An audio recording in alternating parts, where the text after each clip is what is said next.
नमस्कार, मैं हूं आपके साथ गुंजन सिंह लोधी और आप देख रहे हैं हमारा विशेष कार्यक्रम छत्तीसगढ़ की बात हमारे साथ। आज बात नक्सली उन्मूलन पर हो रही सियासत की। छत्तीसगढ़ सरकार सशस्त्र नक्सलवाद के समापन की घोषणा तो पहले ही कर चुकी थी और अब केंद्रीय गृह मंत्री अमित शाह ने भी लोकसभा में नक्सलवाद के पूरी तरह खात्मे की घोषणा करते हुए आरोप लगाया है कि छत्तीसगढ़ की पूर्ववर्ती कांग्रेस सरकार नक्सलियों को बचा रही थी। अमित शाह ने यहां तक कहा कि भूपेश बघेल को पूछो, प्रूफ दूं क्या। शाह ने कहा कि 20 अगस्त 2019 को गृह मंत्रालय में एक मीटिंग हुई जहां पूर्व नक्सलियों को खुफिया इनपुट में लेने के काम उसी मीटिंग में डिजाइन किए गए। और काम में देर क्यों लगी? क्योंकि छत्तीसगढ़ में कांग्रेस की सरकार थी। छत्तीसगढ़ की कांग्रेस सरकार ने नक्सलवादियों को बचा कर रखा। शाह के बयान पर पलटवार करते हुए पूर्व सीएम भूपेश बघेल ने कहा, केंद्रीय गृह मंत्री का लोकसभा में दिया गया बयान सरासर झूठा है। बघेल ने कहा कि उनकी सरकार के दौरान नक्सल प्रभावित राज्यों के मुख्यमंत्रियों, मुख्य सचिवों और पुलिस महानिदेशकों की कई बैठकें हुई, लेकिन कभी केंद्र ने यह नहीं कहा कि छत्तीसगढ़ सरकार नक्सलियों को बचा रही है। बघेल ने चुनौती देते हुए कहा कि अगर उनकी सरकार के खिलाफ कोई आपत्ति थी तो उनका प्रमाण सार्वजनिक किया जाए। बता दें आपको कि नक्सल उन्मूलन की डेडलाइन निकलने के बाद अब नक्सल अभियान की परतें खुल रही हैं, लेकिन यह पहली बार है जब देश के गृह मंत्री ने किसी राज्य सरकार को कटघरे में खड़ा कर दिया। तो क्या सचमुच कांग्रेस सरकार नक्सल उन्मूलन के ढिलाई बरत रही थी? और यदि कोई प्रमाण है तो उसे सार्वजनिक करने में क्या बुराई है? आज उन्हीं सवालों का जवाब तलाशने की कोशिश करेंगे, पर उससे पहले सुनते हैं कुछ प्रतिक्रियाएं। देर क्यों लगी? क्योंकि बीच में छत्तीसगढ़ में कांग्रेस की सरकार थी। मैं आज रिकॉर्ड पर ये कहना चाहता हूं, बिहार 24 के पहले नक्सल मुक्त हो चुका था। महाराष्ट्र एक तहसील छोड़कर 24 के पहले नक्सल मुक्त हो। ओडिशा 24 के पहले नक्सल मुक्त हो चुका था। झारखंड एक जिला छोड़कर 24 के पहले नक्सल मुक्त हो चुका था। सिर्फ छत्तीसगढ़ नहीं हुआ था क्योंकि वहां कांग्रेस की सरकार थी। मुझे कहने में कोई संकोच नहीं है, क्योंकि सत्य बोलते हुए कहीं पर कोई भी स्थान का विचार नहीं करना चाहिए। सत्य बोलने के लिए ही होता है। छत्तीसगढ़ कांग्रेस की सरकार ने नक्सलवादियों को बचा कर रखा था। आज 31 मार्च है और अमित शाह जी के कथन अनुसार आज छत्तीसगढ़ में नक्सलवाद का आखिरी दिन। कल लोकसभा में उन्होंने ये झूठ बोला कि हमारी सरकार ने उसमें मदद नहीं की। वो झूठ पर झूठ बोलते जा रहे हैं। नक्सलवाद के मामले में कांग्रेस का स्टैंड बहुत स्पष्ट रहा है और कांग्रेस की नीतियों के अनुरूप हमने काम किया है। लगातार झूठ बोल रहे हैं और झूठ बोल के वहाँ जो हमारे डीआरजी के जो जवान जो शहीद हुए, जो छत्तीसगढ़ सरकार ने नियुक्त किया था, और उन्हीं की बदौलत, उन्हीं की ताकत, उनकी शहादत से ही आज नक्सलवाद आखिरी सांसें ले रहा है। ऐसे में अमित शाह जी जो 5 साल हमारे जो जवान जो शहीद हुए उनका वो अपमान कर रहे हैं, झूठ पे झूठ बोले जा रहे हैं।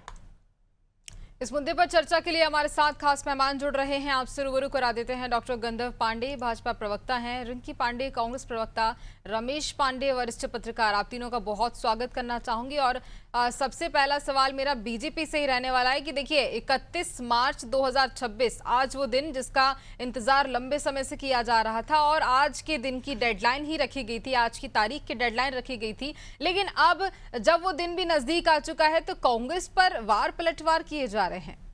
गंधर्व जी। देखिए गुंजन जी, सर्वप्रथम आपको नमस्कार, सभी पैनलिस्टों को नमस्कार, आपके सभी दर्शकों को सादर नमस्कार, जय जोहार, वंदे मातरम, महावीर जयंती की उन सभी को शुभकामनाएं, बधाई। देश के यशस्वी गृह मंत्री आदरणीय अमित शाह जी ने एक डेडलाइन रखी थी 31 मार्च 2026 की, और उस डेडलाइन को हमने इसलिए रखा था कि एक लक्ष्य को प्राप्त करना है तो हम एक गोल बनाते हैं।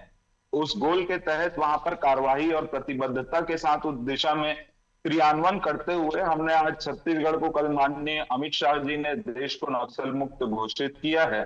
और लगातार हमें देखने को मिला है कि जब से भारतीय जनता पार्टी छत्तीसगढ़ में सरकार बनाई है माननीय विष्णुदेव साय जी के नेतृत्व में, और नक्सल उन्मूलन अभियान माननीय विजय शर्मा जी के नेतृत्व में जब से चालू हुआ है, तो किस प्रकार से जीरो टॉलरेंस के साथ नक्सलवाद के विरुद्ध कार्रवाई चल रही है।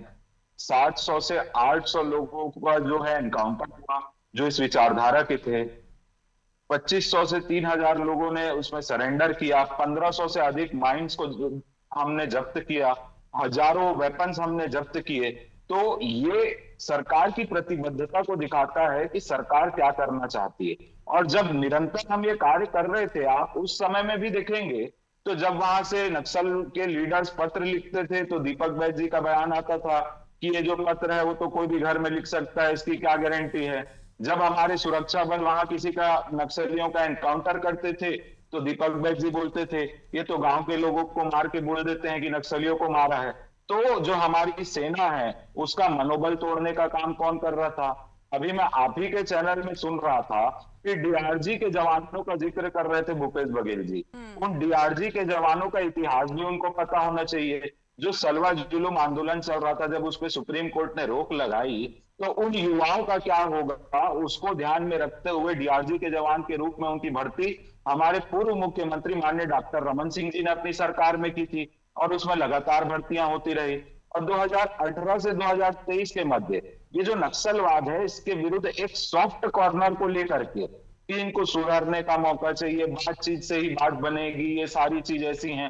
और अभी भी जब कर रहे हैं तो उनका कहना ये अभी भी अर्बन नक्सल है, ये विचारधारा को कैसे मारोगे, इसको कैसे करोगे।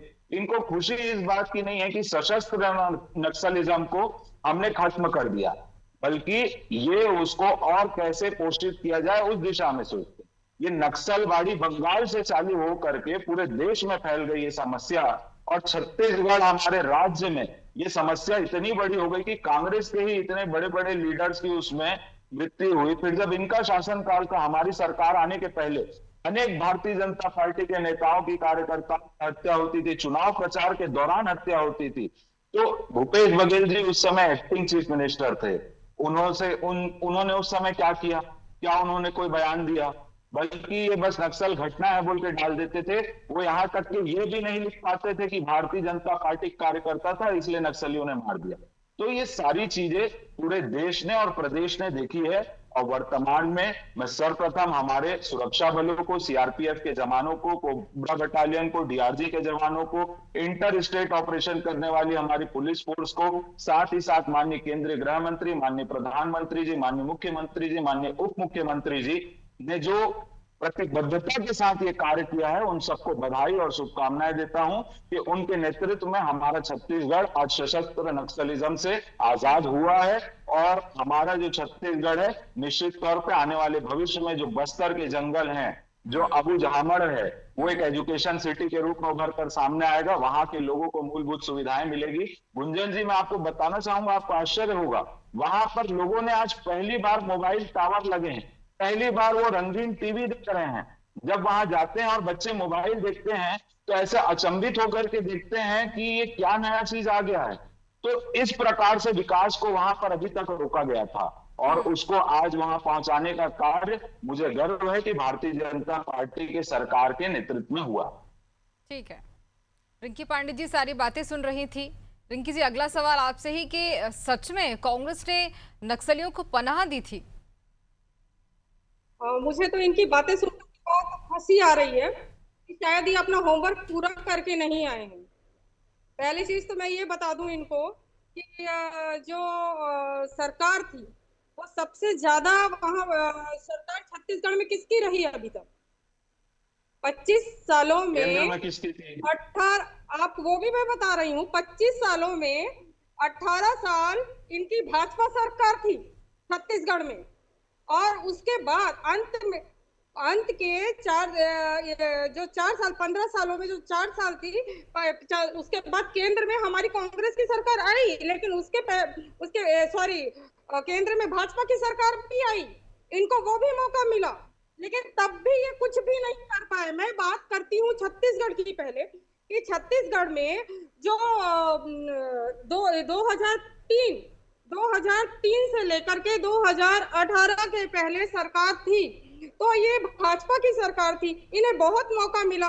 बस्तर जैसे इलाके में 2003 में नक्सलवाद 3 ब्लॉक में था, उसके बाद 15 सालों में इन्होंने उन्हें इतना मौका दिया कि 14 जिलों में बढ़ गया। और ये बात करते हैं कि कांग्रेस की सरकार ने ऐसा किया।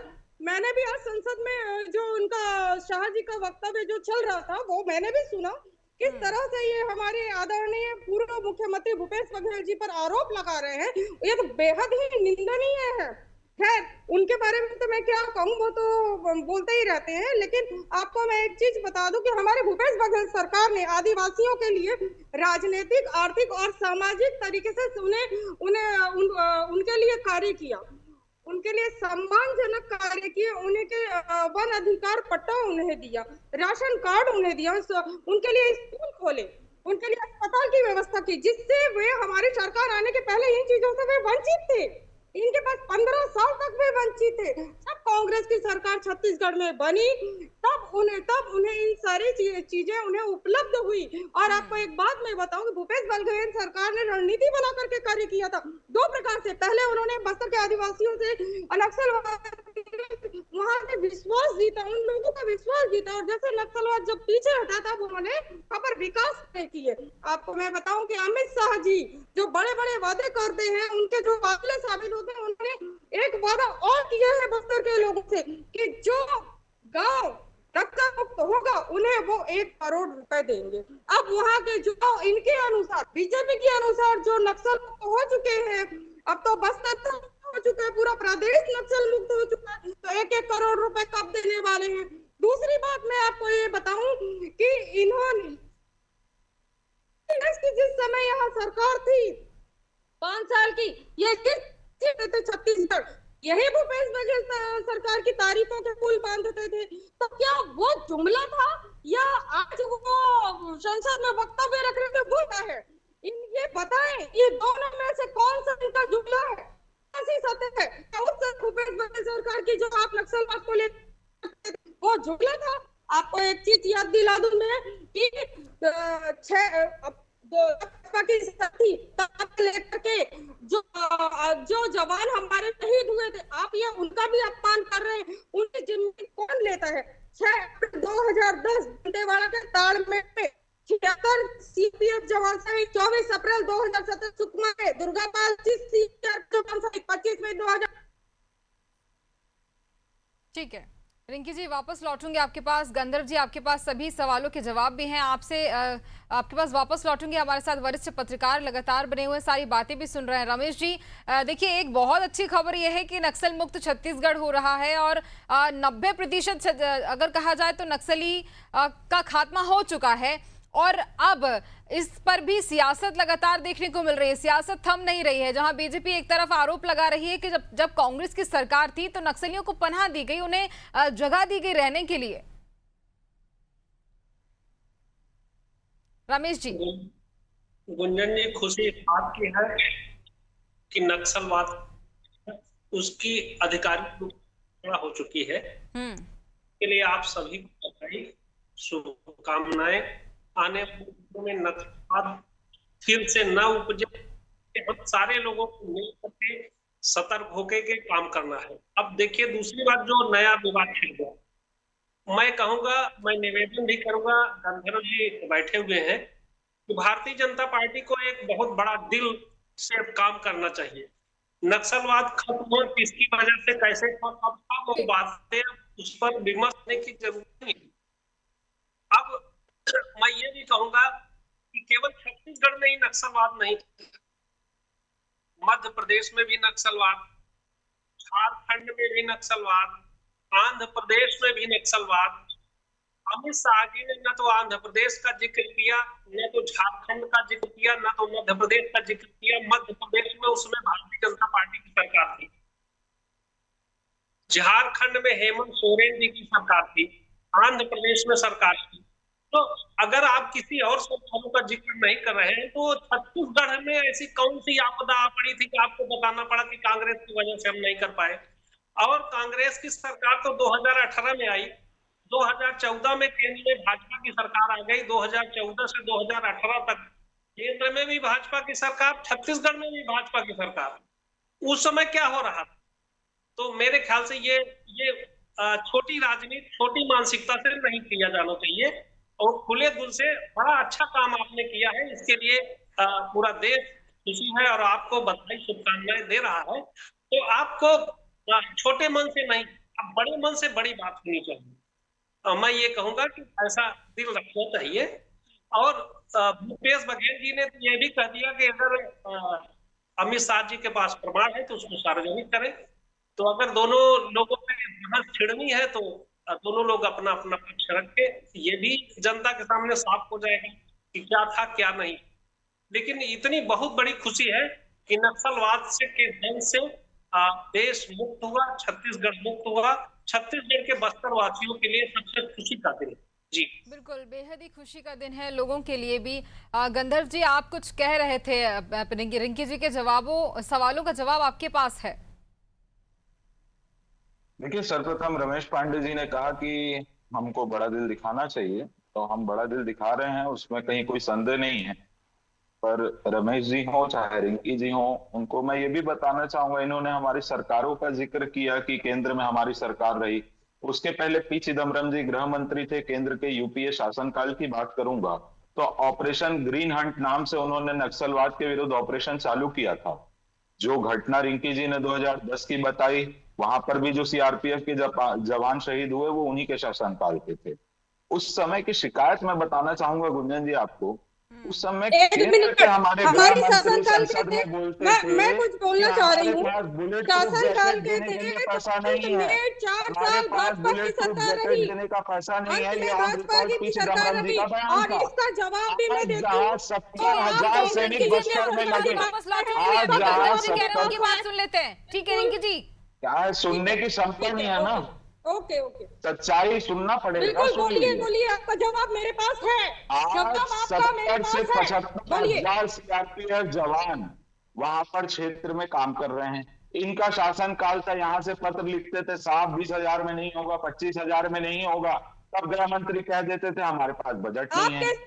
2014 से 2018 में जितनी कार्रवाइयां नक्सलियों के विरुद्ध हुई, उसमें जितने एनकाउंटर हुए, भूपेश बघेल जी तब प्रदेश अध्यक्ष थे और वो खड़े होकर के कहते थे कि साहब गांव के लोगों को चुन चुन करके मारा जा रहा है, नक्सली बता बता करके मारा जा रहा है। ये थी भूपेश बघेल जी की सच्चाई उस वक्त की। 2018 में इनकी सरकार आई तो 3 साल तो इन्होंने कोरोना कहकर टरका दिया और उसके बाद जो ऑपरेशन फुल वेटेज में चलना था। इसमें एक और चीज है गुंजन जी, जब हम 2008 की बात करते हैं तो उस समय ना हमारे फौजियों के पास modern technology, modern equipment, bulletproof jacket, उनकी सुरक्षा, उनके कैंप, इन किसी चीज की व्यवस्था नहीं थी। जब 2014 में हमारी सरकार आई, आर्मी को प्री हैंड दिया गया, उसके साथ साथ बुलेट प्रूफ जैकेट हो, ड्रोन टेक्नोलॉजी हो, सारे आधुनिक हथियार हो, माइनिंग डिटेक्टर हो, इन सभी को वहां पर स्थापित किया गया। तो ये दिखाता है कि हम हमारे सैनिकों के लिए और उनके जीवन के लिए कितने प्रतिबद्ध होकर के कार्य कर रहे थे।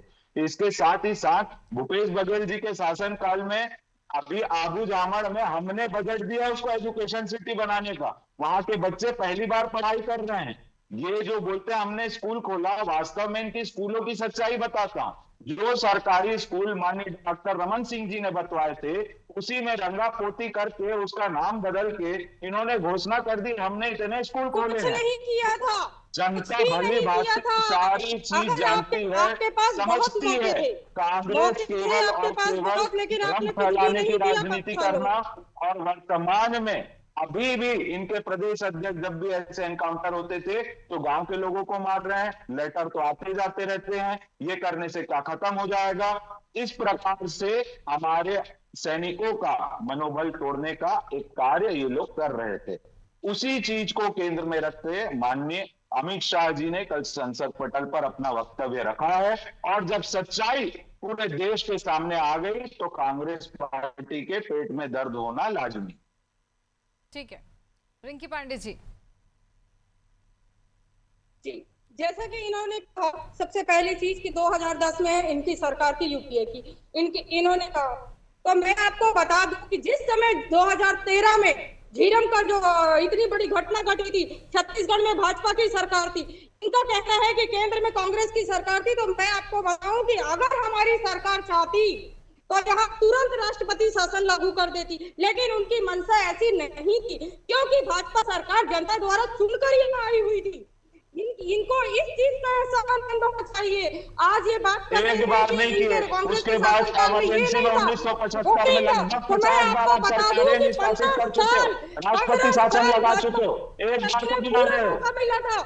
पूरा मौका मिला था, हर बार जब मौका मिला है तब तो राष्ट्रपति शासन लगाया आपने, पूरे देश ने देखा है, चाहे इंदिरा जी का समय हो, चाहे राजीव गांधी का समय हो, चुन चुन करके मुलायम सिंह जी की सरकार को किसने बर्दाश्त किया था?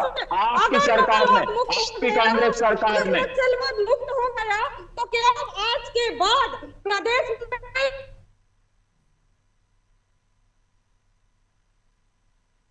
भाई 1975 में जब आपातकाल लगा, राजीव गांधी ने जब विभिन्न सरकारों को निष्कासित किया, तो भाजपा सरकार को, भाजपा समर्थित सरकारों को, जो कांग्रेस की सरकार नहीं थी, उसको एक बार में निष्कासित कर देते थे। और एक बार 2013 की जो झीलम की घटना हुई, उसमें तो हमारे जो डीआरजी के जवान हैं, वो तो उस समय स्टेट की पुलिस हमारे पास थी, स्टेट में माननीय डॉक्टर रमन सिंह जी ने डीआरजी जवानों को भर्ती किया, वो लोग भी वहां लड़ने जाते थे, तो उसमें तो स्टेट का प्रयास पूरा दिख रहा था। और ये जो ऑपरेशन ग्रीन हार्ट 2008 से पी चिदम्बरम जी ने चलाया था, वो उसकी एक फाइनल लिखित प्रमाणिकता थी कि ये ऑपरेशन फेल हो चुका है, क्योंकि आप फौजियों को बुलेट प्रूफ जैकेट नहीं दे पाए, क्योंकि आप फौजियों को आधुनिक हथियार नहीं दे पाए, क्योंकि आप फौजियों को वहां पर रहने के लिए कैंप नहीं दे पाए, आधुनिकता से लेकर संख्या बल सब पीछे रह गए। और इसके बाद कांग्रेस के प्रवक्ता चैनल में बैठ कर आपको एहसान मानना चाहिए, हमने आपकी सरकार को बर्खास्त नहीं किया। ठीक है भैया, 2013 में चुनाव थे, 2013 के चुनाव में हम फिर विजय प्राप्त किए और विजय प्राप्त करके सत्ता में आए और 18 तक फिर हमने शासन किया। ठीक है गंधर्व जी, ठीक है रिंकी जी। रमेश जी, आपको क्या लगता है कि जब केंद्रीय गृह मंत्री ने ये बात कही है कि भूपेश बघेल से पूछो प्रूफ दूं क्या, तो ये प्रूफ कल ही दे देना चाहिए था? गुंजन जी, भूपेश बोल रहे हैं कि प्रूफ, तो अब क्या दिक्कत है? चाहिए, ऐसी तो कोई बात नहीं है। फिलहाल मैं ये कहूंगा कि इस तरह की छोटी मानसिकता से छोटी बातें नहीं होनी चाहिए। और अब नक्सलवाद खत्म हो गया है, तो आगे की बात करनी चाहिए, आगे क्या और अच्छा किया जा सकता है, उस विषय पर विमर्श होना चाहिए, बात होनी चाहिए और कार्य आगे बढ़ाया जाए।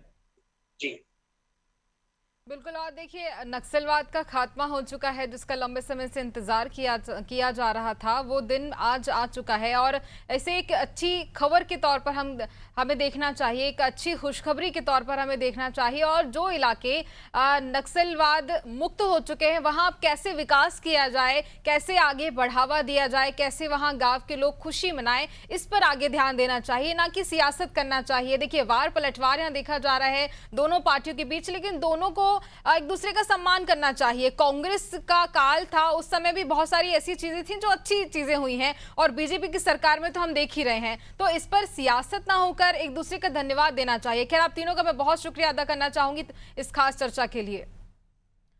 और नक्सलवाद का खात्मा हो चुका है, इसे एक अच्छी खबर के तौर पर देखा जाना चाहिए, लेकिन उसके बावजूद भी दोनों पार्टियों के बीच सियासत चल रही है, और ये सियासत कहां तक पहुंचेगी, क्या मोड़ लेगी, ये देखा जाएगा। इसी के साथ मुझे दीजिए इजाजत। बने रहिए अनादि टीवी पर। नमस्कार।